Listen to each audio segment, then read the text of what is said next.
The DJ Roundtable Show is live. It's the DJ Roundtable Show. Tell another DJ about the show. Please subscribe. It is Tuesday night. It is 8 o'clock. You know where your DJ's at. I know where I'm at. I'm here with you. Yes, it is another DJ Roundtable. And as well, we have some guests, returning guests. We want to welcome back the Sound Couple. As always, they're great insight on sound and the band life as well, a little bit, because they do sound for a lot of bands. We also have great DJs from all around the country. We have California, double covered. We have East Coast, double covered. We have the Midwest, pretty well covered. Dwayne's Midwest. I'm Midwest. And of course, the Sound Couple's Midwest too. There's Upper Midwest. They're Midwest. So we got people from all around the place, all around the country, as well as different, like you could say, different jobs. You know, different things going on with music and sound and stuff. But as always, we thank you for being here tonight on a lovely Tuesday night over here on Twitch, which are live every Tuesday. And we go live at 8 o'clock Central Time, 9 o'clock Eastern Time, 6 o'clock Pacific Time. So just after dinner, if you eat dinner early, or if you're a late dinner person like Matt. Matt always has dinner late, so a lot of times he's trying to eat when he's on the show. You never know. Getting ready for a date later instead. There you go. He may be in a burger, he may be at his house, or he may have to leave. You never know. But sometimes. As always, we thank you out there. And don't forget, if you're over on YouTube, or as I call it, the tubes, you got to do me a favor. As I always say, do me a favor. Make sure you hit the like button. Make sure you hit subscribe. Make sure you hit the follow and the bell icon to make sure you have everything. Don't be afraid to always watch what's going on and what's happening. And as always, we thank you for being here. It's always fun having guests coming in, and it's always fun having people, from other philosophies of sound and as different disciplines. And as always, we always try to give you guys as much information as possible. So if you have any questions, please make sure you ask in the chat. If not, make sure that you kind of, ask down below on YouTube. Ask questions. And I always forward them to whoever and ask whoever those questions if I need to have them answered. Other than that, we want to start the show tonight. Don't forget, there's some other shows. If you missed Monday's Time to Spin, you missed a couple other guys there from Thursday night. Start to Spin was on Time to Spin. Yeah, that's right. They were on Hunter's show.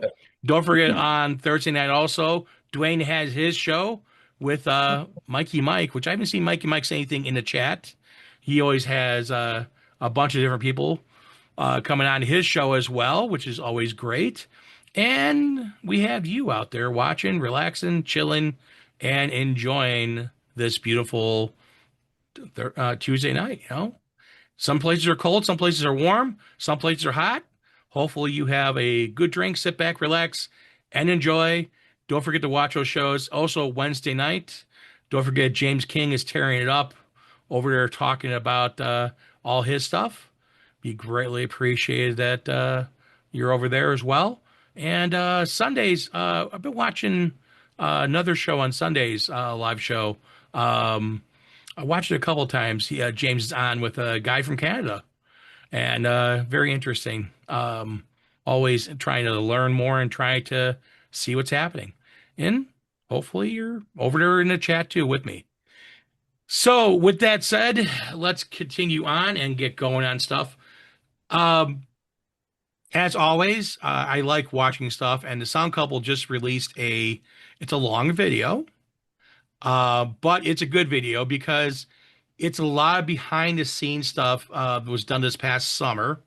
So last year, 2025 summer, up in the neck of the woods in the Minneapolis, Twin City area, that whole entire area up there. And they were at a festival, and they had a band that has much bigger sound equipment than they have, where they're actually flying arrays. They're running multiple subwoofers. They have a 22-foot truck with a lift on the back. So again, it's the next step up from where they're at now, running out of a van with a trailer. So it's interesting how different bands do different things. Some bands need just very basic sound setups, and they had two. The big difference was they had two stages. They had the main stage, and then off to the side, if you look at the stage to the left of the stage as you're looking at it, was a smaller stage. They had bands on there. One of the ones was a polka band, and guys would put up two 12-inch tops and a subwoofer, or just two 12-inch tops or 10-inch tops, whatever they're doing. I saw different manufacturers. You can go whole gambit of different sounds and different manufacturers there. And then you had the main stage, which they had a couple different bands. One night was one setup, another night was a whole nother setup. And the sound couple was going to be on the main stage. I think the third night was the two of them. And every band has different requirements, just like us as DJs have different requirements for a room. And when we go into a place, when we go to do things, we try to put our best foot forward and try to do what's right. One of the things the big band had was power. They needed 100 amps of service. They needed to tie into a box. So that's something that usually you have an electrician going in, because they actually have a distribution system. So they hardwired in 100 amp service into a box and then out to a distribution center to put it out for everyone. And one of the things is power. We all need it. We all need to use it. And the reason why I brought them in tonight, because I want to talk about that aspect, because again, the bigger band, like Taylor Swift or whatever coming in, they run generators. They have all this power consumption that they need, not just 100, 100 amps. They probably need 400 or 500 amps, 1,000 amps. So they need a lot of power for those big systems. Even this band here, 100 amps of power, that usually 100 amps of service is usually most houses are 100 amps. So what's coming into a house, and that's not including the lighting above, that's not including, the other side, they had some vendors with food and stuff like that. They need power. People plugging their phone, charging their phone on wall outlets. You're talking a lot of power being drawn there. And then you have us mere mortals, the sound couple, and you guys out there who, require not as much power. But when you go into a place, and I'm going to start with Hunter on this. When you go into a place for power, what is usually your requirement? And how do you overcome when they don't have what you need? How do you overcome that? So Hunter, I'm going to start with you. When you go into a venue and you need power, how much power do you usually try to get? And then what happens if you don't have it? What happens if there's only one outlet available and you need 4 outlets? How do you overcome that? Well, I have a Furman SS6B, which has 6 outlets. I can run on one outlet if the other one is being occupied. So I try to go lightweight with my speakers and my lights plugged into like a power splitter, and then plug that into the SS6B. Same thing with the other side. I plug into the SS6B, and then I plug in the controller, my laptop. So I pretty much go lightweight, so I don't really need that much power. I do have the SS6B for plugging in multiple items. Okay. So what happens if you need more power than that? Or because, how many amps are you drawing? Do you know how many amps you draw for? No, I don't really. Because sometimes you run to a venue that only gives you a 15 amp circuit. Can you never run 15 amp circuit? I've never run into that kind of issue.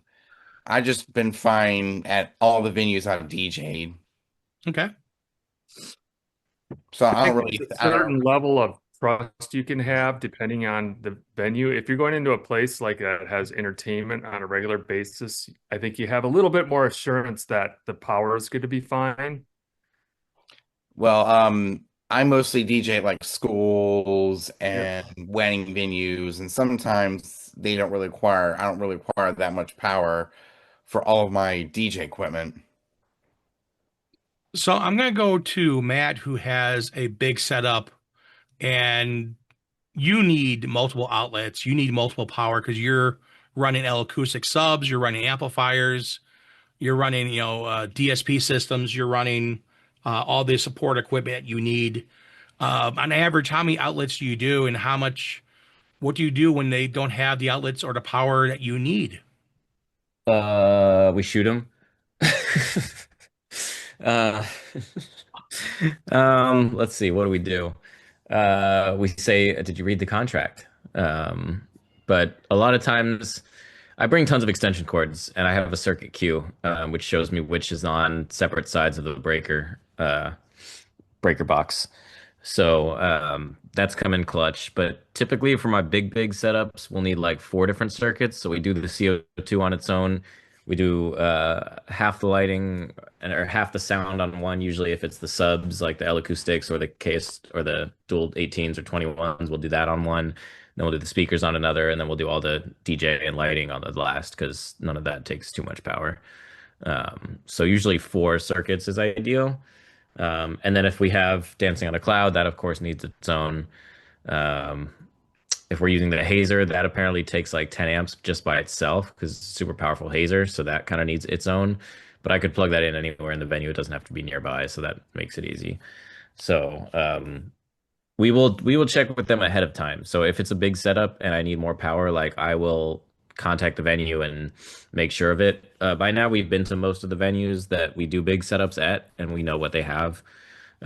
Most hotels, most resorts, most fancy wineries, most of them that like do have live music or entertainment as a regular thing will have a spider box that you can use, or that the client has to pay for, obviously. So yeah. But if it's like like if it's a huge setup at some ranch somewhere, like usually I'll require them to provide a generator. So like we're doing one in a couple weeks, and I'm charging them for a generator because there's just not enough power. And the venue's only letting us use one 20 amp circuit, and they have, a whole big package. So for that, we're just gonna get a generator and run, a couple 100 feet of heavy duty extension from there. So there you go. So that's you run a generator to power up the area then, correct? Yeah, if we need it. So you can get a trailer Jenny for $400 or $600. Okay. So then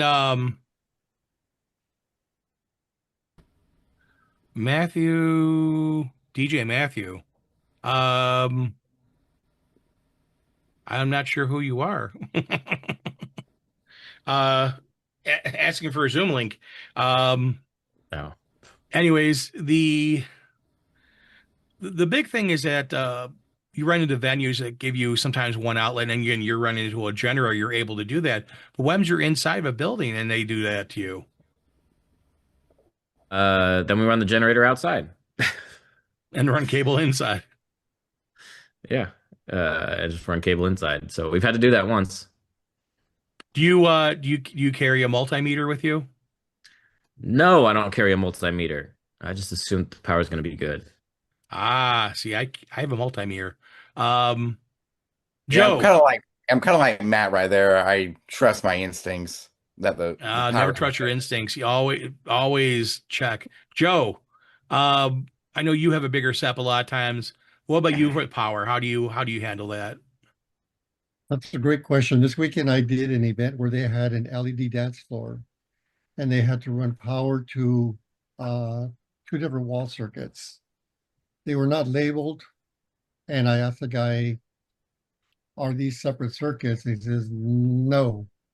So basically, I had to run another 50 feet, 75 feet. I want to say 2 50-footers and one 75-footer to the outer parameters of the venue, because I was also running my LED booth, which takes up a lot of power as well, and then my sound equipment. So it took more time to run all this cabling. What I did use, and I posted on the chat, it's a small little meter. Basically, you can cover the cable and it'll tell you how much amperage and voltage that cable is running. So that way you get a good idea of, you know, the old school way was you had your rack mount with a Furman display and you connect all your stuff to we call it the little bus, and it would tell you how much power, because sometimes you'd go to venues and you see 120 and it's dropping down to 118, you know, 115. When it goes down to 115, more like you're gonna pop a breaker or you're gonna screw up something in your system. I've blown a couple speakers that way because they weren't providing enough power. And it's always good to protect yourself. You're protecting your equipment. The other thing that I do also is I have a small, what I call UPS, and it's a small box. You can pay like $40, connect that to the outlet, and then you connect your main like computer controller. So if for some reason or other you pop the breaker, you still have your equipment on for at least 10 minutes, so you can go and troubleshoot. The other thing I use, it's a small little connector, and it has LEDs, and basically you punch it into the wall and it'll tell you if the wiring is correct. Because sometimes you'll go to certain venues and the wiring is wrong. They'll have the ground in a different location, or they'll have the neutral reversed with a black wire, so you can pop the circuit that way. So it's always good to go ahead and check. You know, it only take you like 5 seconds to plug it in, look at the little light. Okay, I'm good. Go to the next one. Boom. Okay, I'm good. You're spending $10 for this little, and I know you guys know what I'm talking about. It's a small. Yes. I know what you're talking about. Everybody uses them. Yeah, actually won one in the giveaway that DJ Moose was doing, and I still have it. Yeah. And I never used it once. Should Take you that. should use it every time? Take that. I always have a couple of and I don't really like to do it, but sometimes you have a lot of noise on the line. So I'll have the small little adapters that'll convert my 3-prong into 2-prong, because I don't want to bust my ground. You know, sometimes you'll connect to a outlet and they got dimmers or something, and you're hearing noise and you go, what the hell? It's noise on the line. So basically what you got to do is do a ground lift on your equipment. So that's usually what I take with me. Do you have any questions? Yeah, when you do you try to do separate, separate circuits as much as possible to try to separate For things? my sound and lighting, yes. That's a must. I separate my sound from my lighting, and I'll separate if I take my LED booth, I'll basically separate another circuit for that. Okay. And that's one of the things that when you look at everything you're doing and all the power you're drawing for whatever, you want to have as much stuff on different areas as possible. You want to diversify your power consumption. One is so you're not putting a lot of stress on one circuit. The other part is that you learn little less problems because it's more evenly distributed throughout the whole entire electrical system. You're not, basically ganging up on one outlet and trying to draw more than outlet can give. Because a 15 amp normal outlet you see on the wall, that's the maximum the circuit breaker usually is for. You don't know what else is on that line. And they could have on there the dryers in the bathroom on there. They could have a coffee maker on that line. They could have a lot of things on that line. You don't know what's on that line. So taking a few seconds to see what the power is and seeing what's on it, it's a safety check for your equipment. Because as we know, There's equipment's another not thing I'd cheap. like to bring up. Oh, sorry, buddy. Go ahead. The other thing I want to bring up is when you're running low-lying fogs, those are poggers. You basically need to have 2 separate outlets for that thing. to warm up. You can do it on one, but they always recommend that you use 2 circuits for that. And if you're running cold sparklers, that's another one that you want to basically separate. Yeah, cold sparks take a big one too. Yep. Cold sparks do take some ampage because they got the heater in there and they want to draw that power. But one of the things, if you're looking at outlet, and this is kind of thing you kind of look at your normal household outlet, the 2 prongs like this, usually you have the 2 prongs, you have a positive, negative, and then you have a ground, that round circular one. When they're strapping down, that's 15 amps. When one is angled on the side, I can't remember if it's left or right side, depending what you're looking at, that's a 20 amp. Then you get into 30 amps, which you actually twist lock in. And then you start getting into 220, you get into multiple phases. I'm not trying to get too much in power area, but when you start getting into that area, that's the big power, kind of like the band that, the sound couple saw. That's what they're drawing. They're drawing into the stuff that like would run a electric stove or a electric dryer, or you plug your RV into. Usually RV outlets are usually 50 amps. So that band is drawing enough power to charge 2 RVs to power it. If you're going to be running, so this is something that you talk to the client or if you know the venue. Hey, I know I'm going to be taking up a lot of power. Get me a power distro box.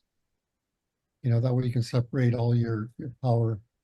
And Oh, you yeah. don't have to run cables all over the place because that is so time consuming when you got to run cables from one area to 50 feet, another one over here, another one. If you got a power distro, you're set. And this goes back to calling and talking to the venue and no one's there beforehand. Now all of a sudden just show up day of and they're like, oh yeah. Because like Hunter shows up to a venue, he's been there 100 times before, and the outlet that he usually uses doesn't work because someone broke it. Janitor went to go plug in a floor polisher and broke off the ends in it, or some kid stuck a fork into it at school, or at a venue, another DJ put their stuff in and cracked their equipment. Whatever that cause is, you can knock out an outlet very quickly. And we've run into that, outlets being knocked out. Yeah, definitely. Because I remember running that kind of issue about 2 years ago when I did a wedding.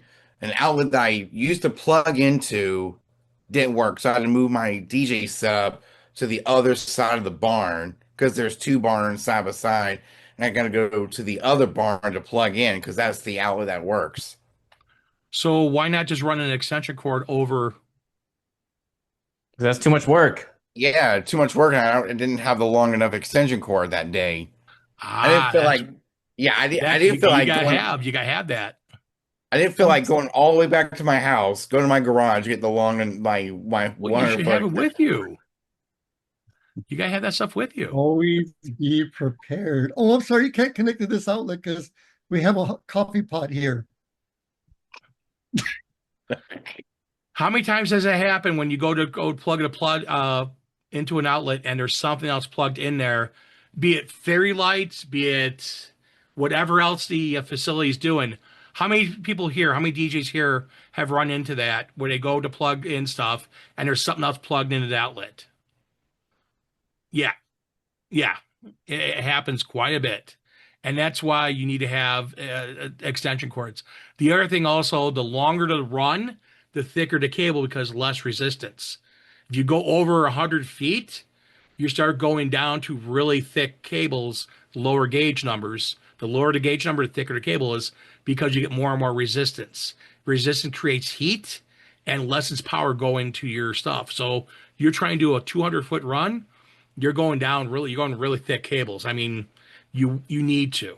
If you're putting a regular ordinary little white fairy light cables or like Christmas tree, the white little extension cords, there are a bunch of them.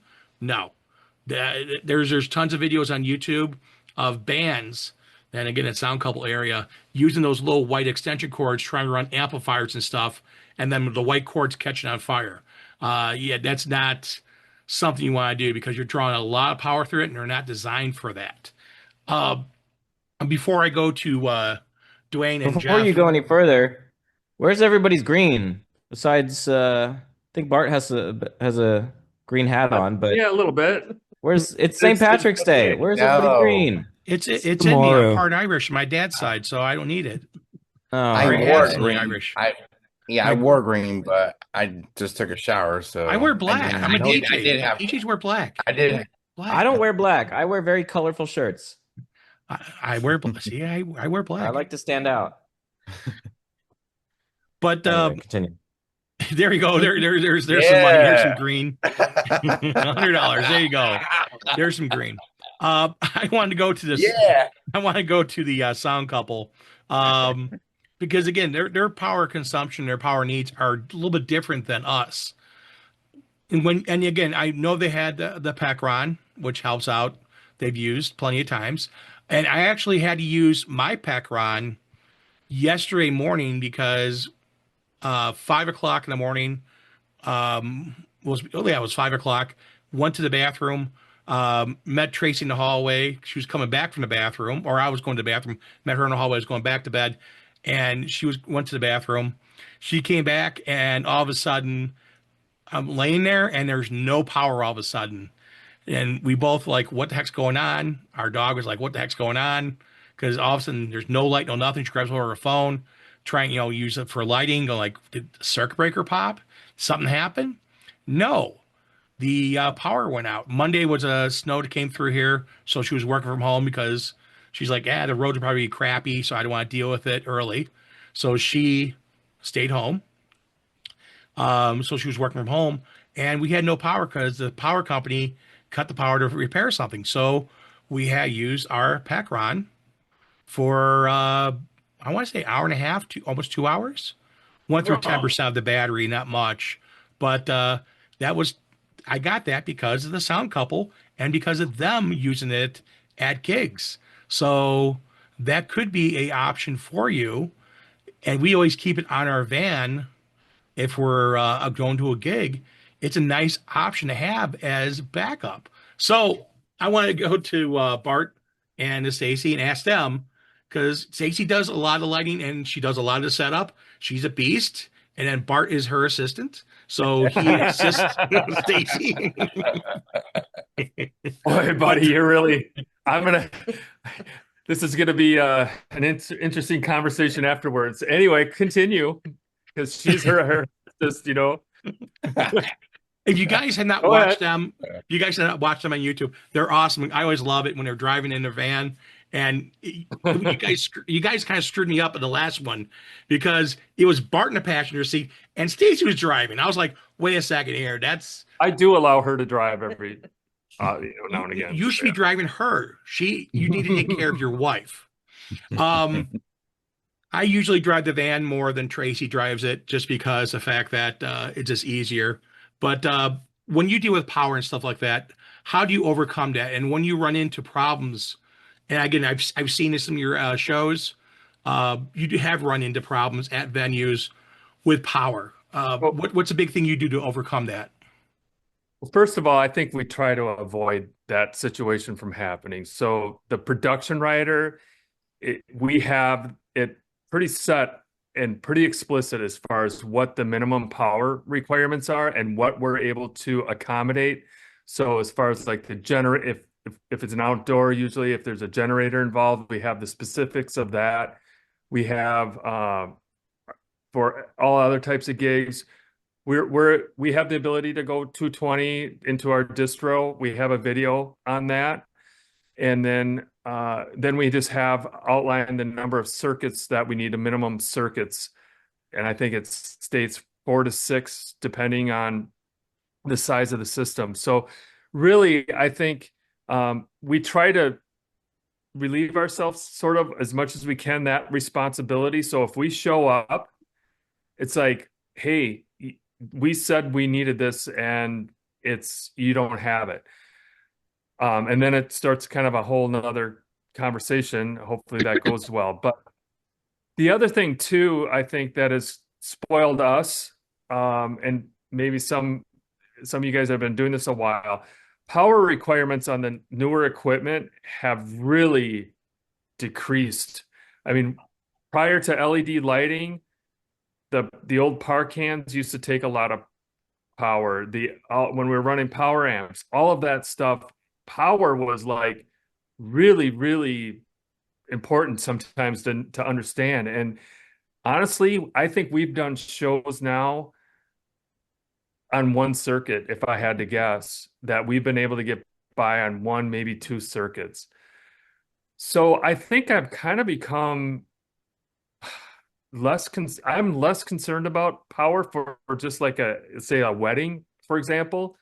I'm not as concerned anymore. Number one, our gear doesn't really need a lot. Number two, we try to cover that up and then make it more the client's problem, not ours. And then number three, kind of what I was saying, the cool thing earlier, we have a lot of the same repeat venues and venues that are doing events all the time. The best thing I can see when I show up is when I see like a cluster of outlets by the stage and they're labeled, and I know we're gold, we're going to be just fine. I can't honestly remember the last time we've had like a severe power issue where we've blown something. I have been concerned. And then we have our Pecron, which can take on a good chunk of the load of our PA or lighting or stage. And that is sort of our insurance policy that we won't have a problem. The other thing I do is if I'm concerned, I will always point that concern out to the venue manager or to the coordinator. And then I will say, I want to know where your distro box is in case there is a problem that we're able to flip the breaker back or whatever. So I try to make it a shared responsibility as much as possible. And by by communicating your needs, talking to the people on site if there are concerns, then it seems like I don't stress out about as much, because I stress out. We have videos about power. I stress out enough about it personally that I just want to always make sure that we're, making it everybody's thing, not just on us to make it happen. And that's always important, that when you talk to a venue, the layout before walking into the place. And you said that you've been to certain venues many times before. And yeah, technology has changed, digital amplifiers and how things are done. Even like lighting, I still remember I still have them, the first generation LED lights. They draw more energy than the newer generations of LED lights. But you still got some bands and some DJs out there that still use halogen lighting and gels. So And they could be at a disadvantage at this point because the average venue person or customer, they're not used to that type of need anymore. Everything's gotten so light now that they think, typically an outlet or two are going to get us through most of our gigs now. Yeah, it's kind of sometimes, we take advantage of that low power consumption, speakers, controllers, computers, other equipment, DSP systems, EQs, wireless systems. They all consume power, but they all consume very little amounts. And I know you use Bart, a Wi-Fi router to connect to your tablet, to talk to your mixer, and you do a lot of things through your tablet for your mixer for control versus an actual physical board. And that doesn't draw a lot of power. And you have that on top of other stuff as well. All this little things drawing power eventually does draw into a bigger amount. But the thing is that everything you look there, it's very, very energy efficient. So yeah, you're not drawing the power today you were drawing 25 years ago. No. Right.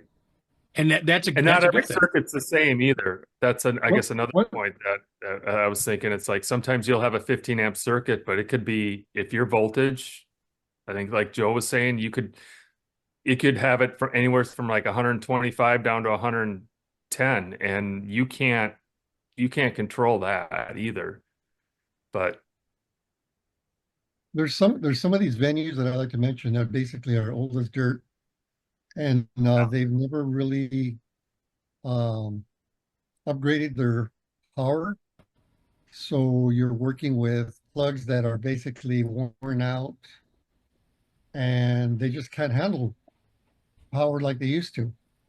You know, even though you're relying on a 50 amp breaker, they're still like the wiring is so old, so it's not going to give you the current that you need. And these are old like barns and venues that have basically been around for 100 years and plus that they try to rent out. So that's always, you want to protect your equipment. Always, always, always want to protect your equipment. yeah, we will not. And Stacy is still learning. I know. The boss is still learning, but we will not plug anything into any outlet without some sort of Check first. protection. Well, no, we trust outlets that are in a wall that are in a building. Any temporary power that's run to us or generator, we will always test the circuits. But beyond all that, we never plug any piece of gear straight into an outlet. It is going through a power strip. It's going through a conditioner of some sort. We never just trust the bare outlet, you know, to go straight to any piece of equipment. And That's in our great. case, in addition to that, we could have more of an assumed liability if a guitar player plugs their amp in or their pedal board and it goes poof and smoke. They're going to be looking at us going, what happened, you know? And it, you know, sometimes there's things obviously out of our control, but the one thing we can do is at least try to get that into a power strip with a trip on it. So if there is a problem we weren't aware of, that hopefully that provides the protection and it gives us some assurance that, hey, we tried and hopefully it prevented it. But if it didn't, at least we weren't looked at as being irresponsible, I guess. Yeah, the last thing So- you want to do is be held responsible for someone else's equipment that's plugging Exactly. into your equipment, and your equipment backfeeds into their stuff. And this is the difference between a DJ and someone who does music all the time. Now, I've done it, and I'm sure other people have done it. Support a guitarist or a small, a couple people playing an instrument or two for a ceremony or for a special dance. I have one of those coming up soon, in a couple months, that we're supporting a singer. That's just our microphone. But also you have I'm gonna you know, switch over people there. you have people who come in with other stuff that you may need to support them to plug in for their guitar or keyboards or whatever it is. And if you feed power back to their equipment and blow their equipment, you're liable. So you need to know what you're doing. I'm going to go to Jeff really quickly, because again, I know he does a lot with schools. He does some bigger setups. Power for you.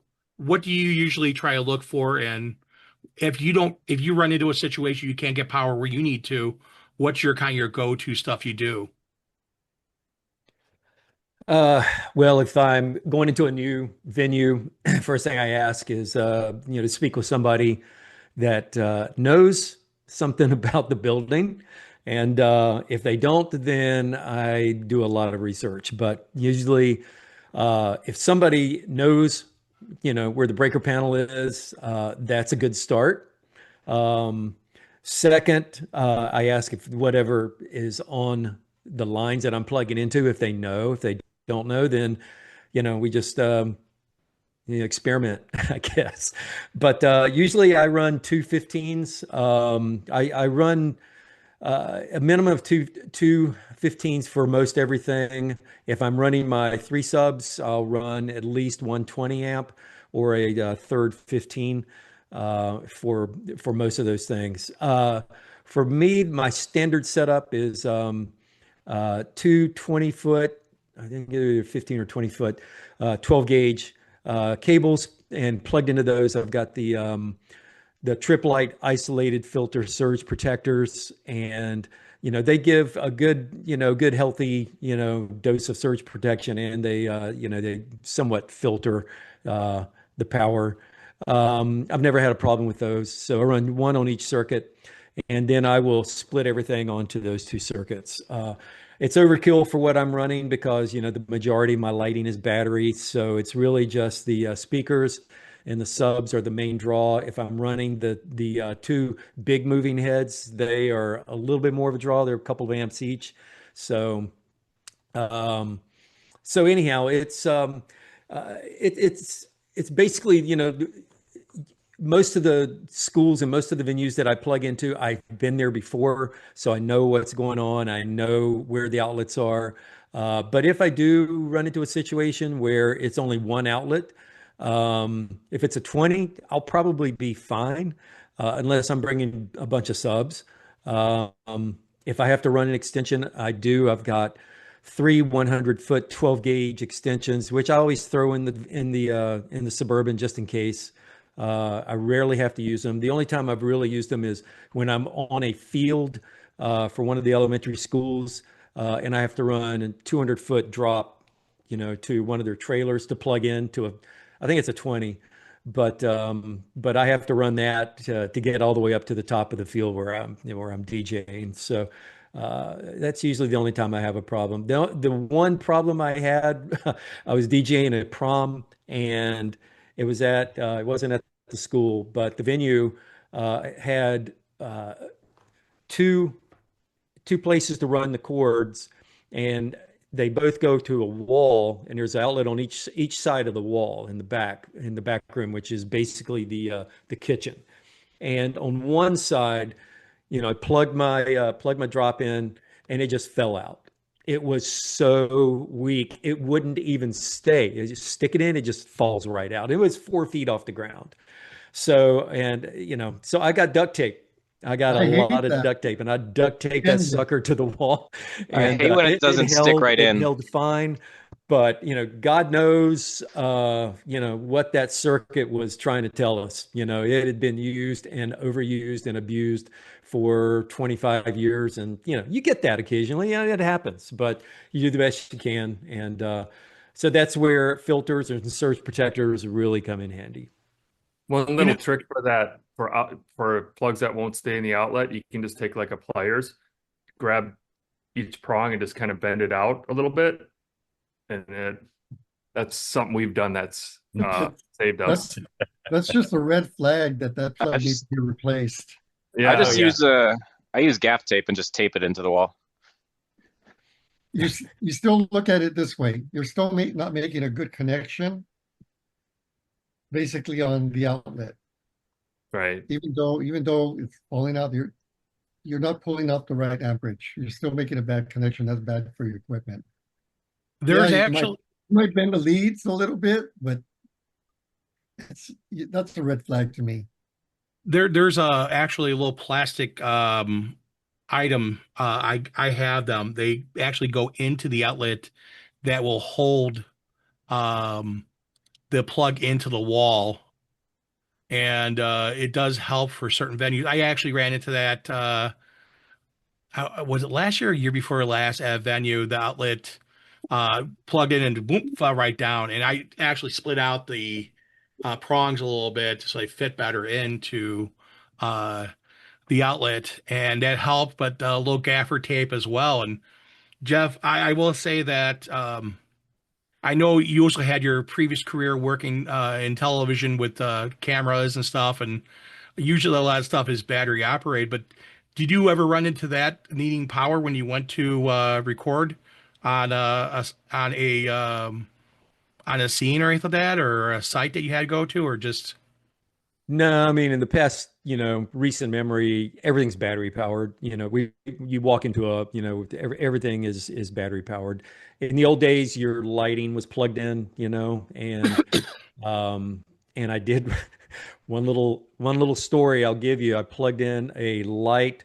We were doing a story down in Sanford, North Carolina, to remember the Andy Griffith show, Aunt B. Well, she lived there for like 30 years, and she passed away.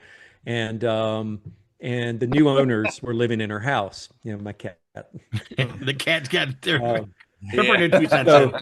so the new owners were telling us about how they dug up. Speaking of cats, how they dug up all these bones in the yard or the garden out back, and they're all cat bones. Well, the story is that Aunt B had like hundreds of cats. So we're, that's going on. I'm plugging in my light into an outlet in the bedroom to, get a shot, interview. And I flipped on the light and exploded. It was a 220 or a 240 for an air conditioner, but it was a standard Edison plug. So, Wow. so I mean, and they told me, and we're like, oh yeah, we forgot to tell you that's a 240 or whatever. And I'm like, well, it's okay. My shards of glass from my quartz lamp are all over your bedroom floors. It happens. No, but your question, most everything is plugged in, and back then, now everything's battery operated. All the lighting, all the cameras, everything is battery. And there is one trick I have seen. The screw, you can undo the screw for the plate for an outlet, and they have a little adapter that fits. You put the screw back into it, and it holds the things. I don't own one, but I should probably look in spending $1.99 and getting one of those. Yeah, the 3 prongs and the 2 prongs that has the little eyelid there, that's a ground when you do that. So you're ground into the actual outlet. So that's another thing you should be doing if you have to go from 3 to 2. But that's another way of doing it that you're kind of securing. But when you, Jeff, when you're doing stuff nowadays with everything, and you're doing multiple plugs and you're running multiple cables to cover for subwoofer or for your booth or whatever you're running, do you ever run into a situation that you had to rely on another power source, or are you pretty lucky you have that run into that problem? I've only used a generator like maybe once. Not mine. It was the venue set it up, but it was for a very large event, and there was a whole. I mean, I did not use my lighting. There was other lighting. An entire lighting company came in, and it was at a convention center. So because of all the lighting, they needed the generator. So they just ran the power to me. And the company that supplied the generator, was reputable. They're huge. And so I trusted it. I mean, I didn't even bother to check it because I knew, plugging into that is probably safer than plugging into the convention center, the venue. So yeah, and I knew the guy that ran it too. He used to work for the TV station. So okay. It's always interesting. Really quickly before I go to Dwayne, Matt said about green. Well, Chris is actually at a St. Patty's Day party. He's joining us live. You can see people dancing there. You can see the dance lights. So we brought a little bit of St. Patrick's Day celebration to the DJ round table. Thanks to Chris, because I was texting him going, "Hey, did you not get the link?" And I'm like worried, like what's with Chris? Because Chris usually would say, "Hey, I'm running late, or I got a gig, or whatever." Didn't say anything. I'm like, "Oh, I hope Chris is okay." But he's at a party enjoying himself. Thank you, Chris. Yeah, you're good. So thank you, Chris, for bringing a little party here. Matt is out in the beautiful weather out there in Southern California, making me jealous because I got an alert saying there's more snow coming my way. I have a couple inches on the ground, so more snow overnight, and then maybe this weekend 60, maybe we'll see. 102 today. Wow. I'm gonna go to Dwayne now, and Dwayne, for you, the venue I think about the most when I think of power for you, and we talked a little bit about this, was the brewery venue where you had a couple different setups with different speakers and stuff like that around the room. And I wasn't worried about power for there, but when you run into stuff like that, you have satellite speakers, you have other areas with power and stuff going on, but you handled like the boss you are. When you run into a venue, how do you handle power? If you run into a problem with power, what do you do then? Because again, you've done church stuff, you've done stuff for schools, being a music teacher. You've done tons of band stuff, kind of like the Sound Couple. You have that experience there.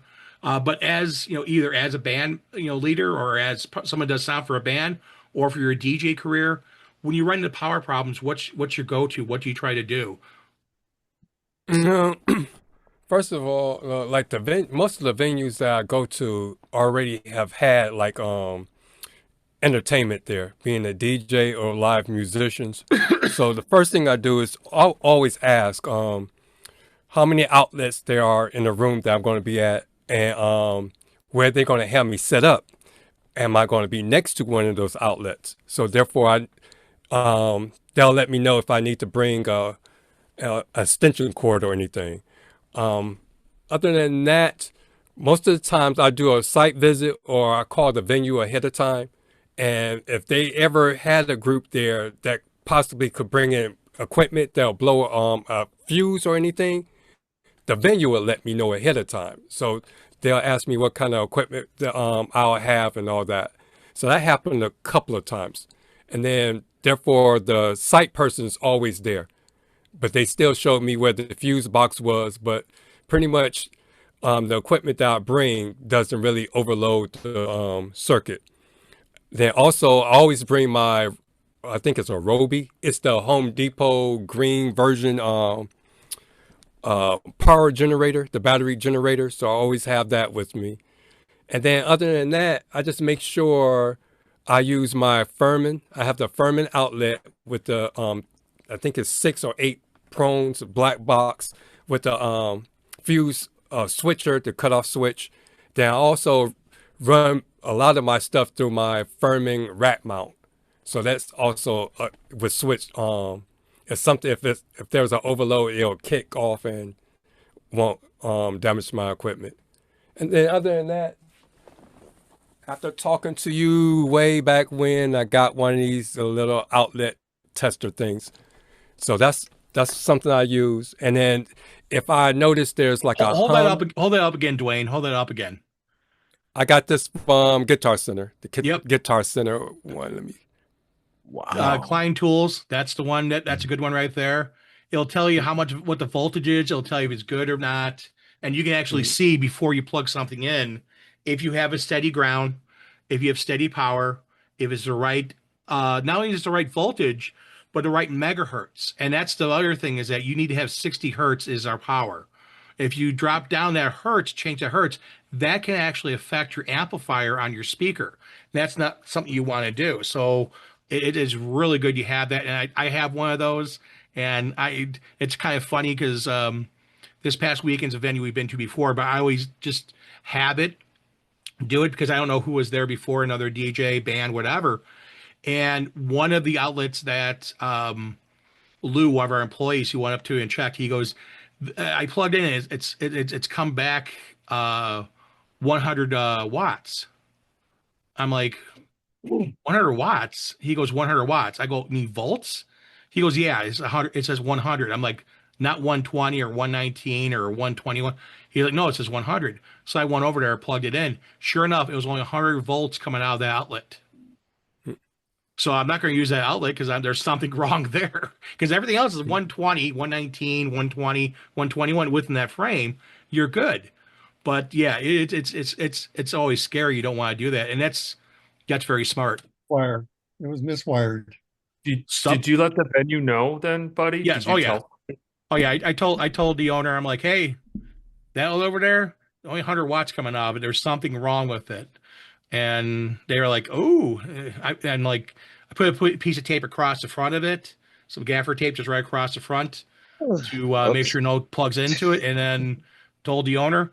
He's like, oh, he goes, I got an electrician then to take a look at it. He goes, that shouldn't be, but something screwed up somewhere. And Joe was saying wiring mismatching there, which Did that, or the wiring is so old that you only have maybe a couple strands coming through instead of. no, this venue is the venue you saw this week in the pictures of. That venue first converted over to a wedding venue is maybe 5 years old, 6 years old. So the wiring all in there, it's all new conduit. So it's all new stuff. The miswire. Yeah, there's something somehow screwed up. Chris is still enjoying himself, and here's the sad part No, here. I'm here. I'm here. Good. The sad part is, I asked them to have a green beer in New York State. They don't allow green beer. I'm like, oh my God, how can you have a St. Patty's party and not have No, green I'm beer? here. They don't He's have there. green beer here. You got I'm here. next St. Patty's Day. You got to come here to Chicago. You got to come down. I know. We They died. do that in Boston. They do that in Chicago. I'm like, Yeah, not here. Not in this place. they dyed a river green in downtown Chicago. The Chicago River. They do. is Same thing in dyed Boston. green. Like, Put that green beer on the St. Patty's Day, but Chris is enjoying himself tonight.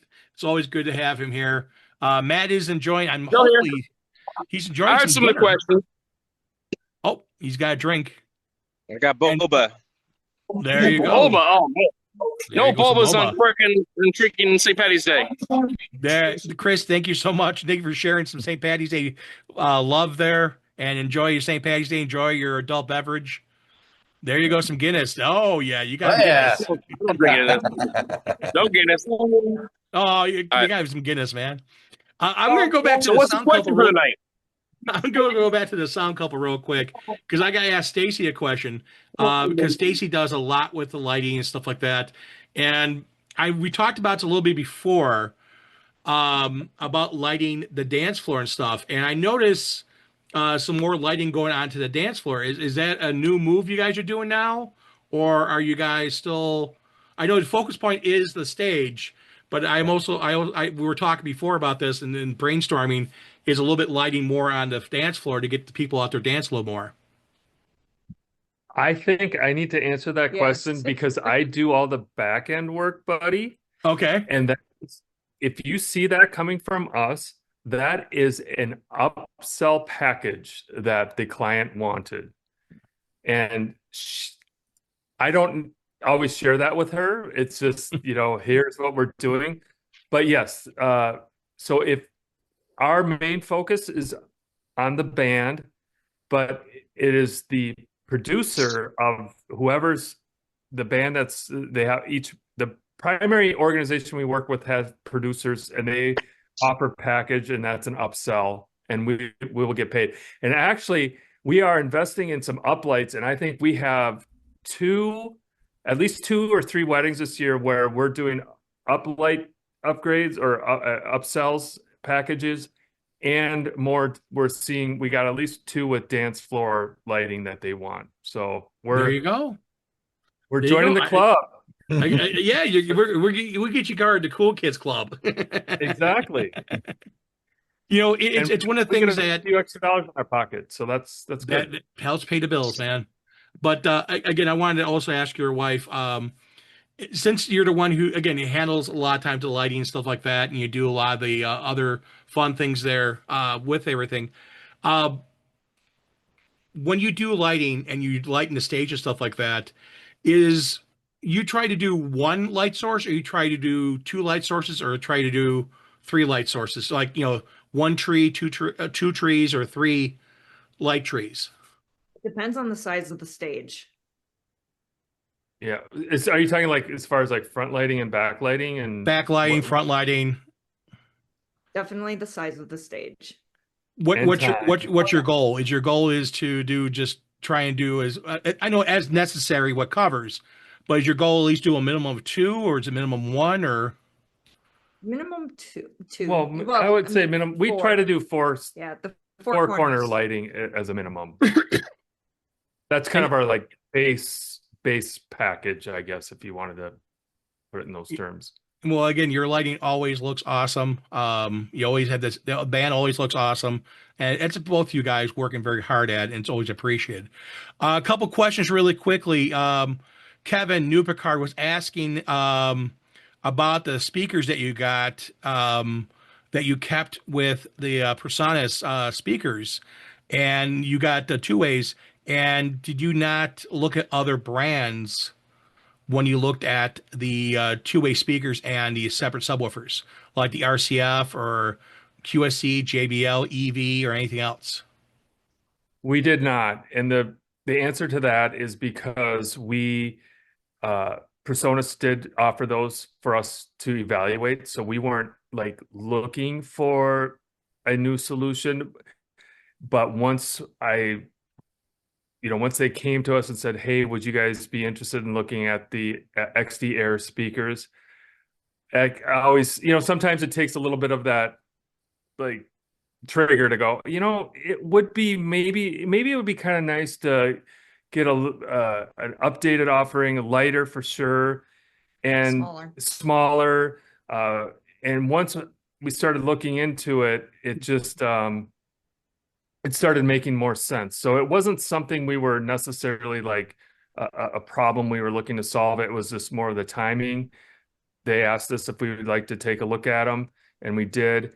And that said, I've heard a lot of speakers over the years, and for us, it really did become like, wow, this is a great little package. But we didn't, normally, we would look around, but I have used enough speakers that I kind of know what works for us, and it was just a natural fit for us. And you're very happy with that. And hopefully we'll see it in some upcoming episodes of the Sound Couple on YouTube that you're using at a couple gigs. And, it's one of the things that when you're out there looking at gear, doesn't matter what brand, you have to look at what works best for you and what you're happy with.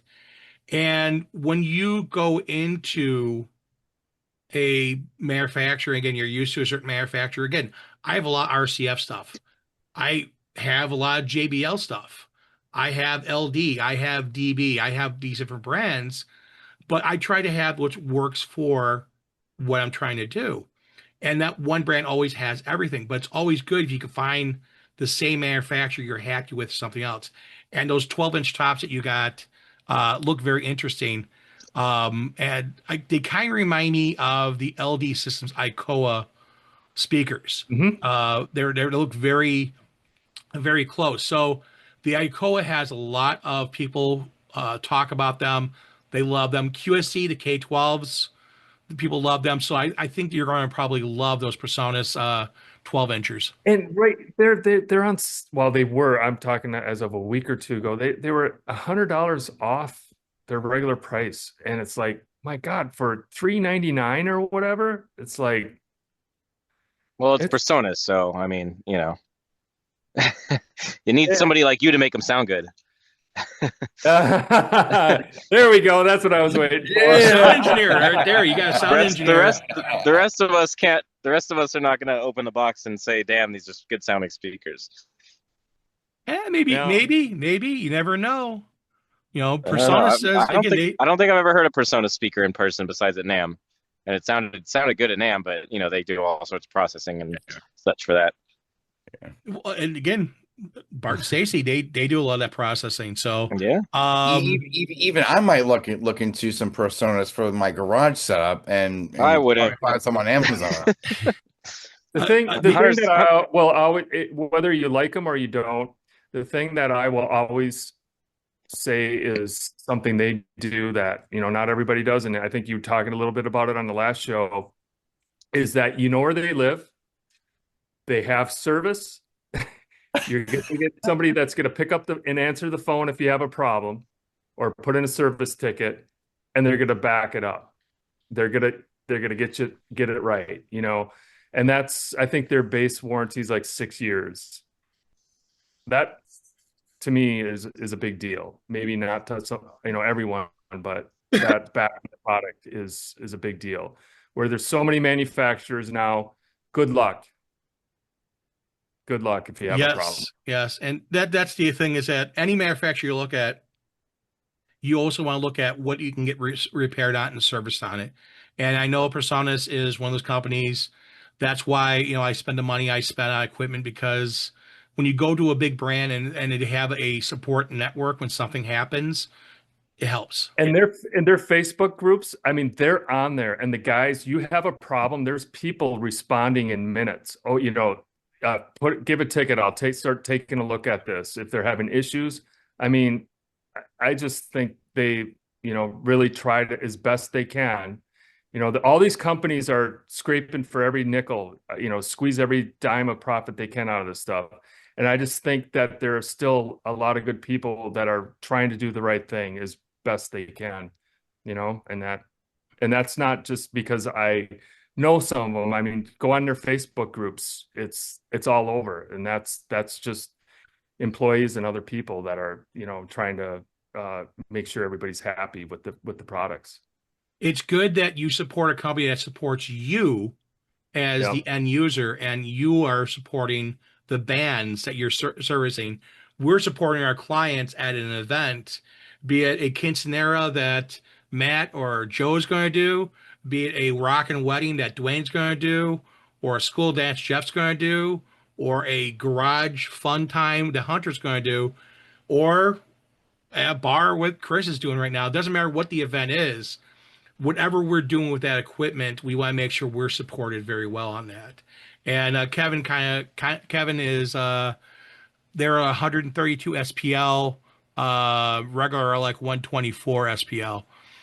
The specs are out there, and again, I would probably say, yeah, it may be something you want to take a look at and see if you're looking for something, a nice, good quality, basic speaker. Take a look at it. Again, they had $100 off. You could probably maybe talk to one of the dealers. Is there a dealer that you deal with a lot, Bart, that you love dealing with that carries your product? No, I mean, I guess if we're out, I'll start with Sweetwater. There's also Full Compass, and they're out of Wisconsin, and I like those guys. And if you need it for us, buddy, if we need it a little faster, I mean, it's usually 1-2 day shipping at tops. I mean, so we get things quick from them. Yeah, that's, and then, everybody's doing the Amazon or whatever, but in eBay. The thing with Amazon, and nothing against Amazon because I buy stuff from Amazon, but I think professional sound gear, you should go to a sound store, be it Sweetwater, be it Full Compass, be it Canal Sound in New York, if you're on the East Coast. On the West Coast, Hollywood DJ. There's a few brands out there, a few places you want to go to that support you as an artist. And you always want to look at what's the closest. I bought stuff from Hollywood DJ. I bought stuff from Full Compass. I buy a lot of stuff from Sweetwater. I bought stuff from there's another company out east. I can't remember. I bought my RCFs from them, my first J8s, which I still have. I can't remember the name of them off the top of my head. Canal? No, it wasn't Canal. Canal's another one. And it's not B&H. B&H carries stuff. B&H is another good one.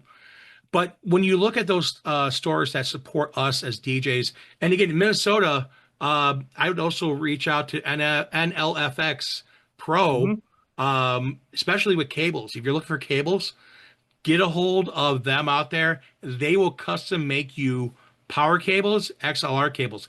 You pay a premium for it, but they will make you cables. So get a hold of the staff there. They will Or just buy them on Amazon. Cables. They're much cheaper. Just buy them on Amazon. They're much cheaper. Matt wants to buy them on Amazon. I don't support NLFX. They are overpriced. I do. They're overpriced, and I don't see a reason to support small businesses like that. That's Matt. Matt always has his opinion. Yeah, you gotta save money. Yeah, there's two music stores here in Conway and Myrtle Beach. There's Andy Owens Music. Yeah, don't support them either. Big corporations for the win. Amazon for the win. There, Matt's all about the Amazon. He is Team Amazon. Kevin, IDJ Now. No, I bought stuff from IDJ Now. I've bought a few things from them. I can't remember. I remember off the top of my head. I can look and see. Zounds. No, I bought some JBLs from Zounds a long time ago. Zounds is great. Zounds is great. Zounds. I bought stuff from them. There's a lot of places. But Matt is dropping bars. Matt drops a lot of information, so it's always. I actually got my JBL Eon 612s from Guitar Center, and they're still with me to this very day. There you go. So with that said, we're coming to the end now. Again, we're a little bit over, but again, we have a lot of stuff going on.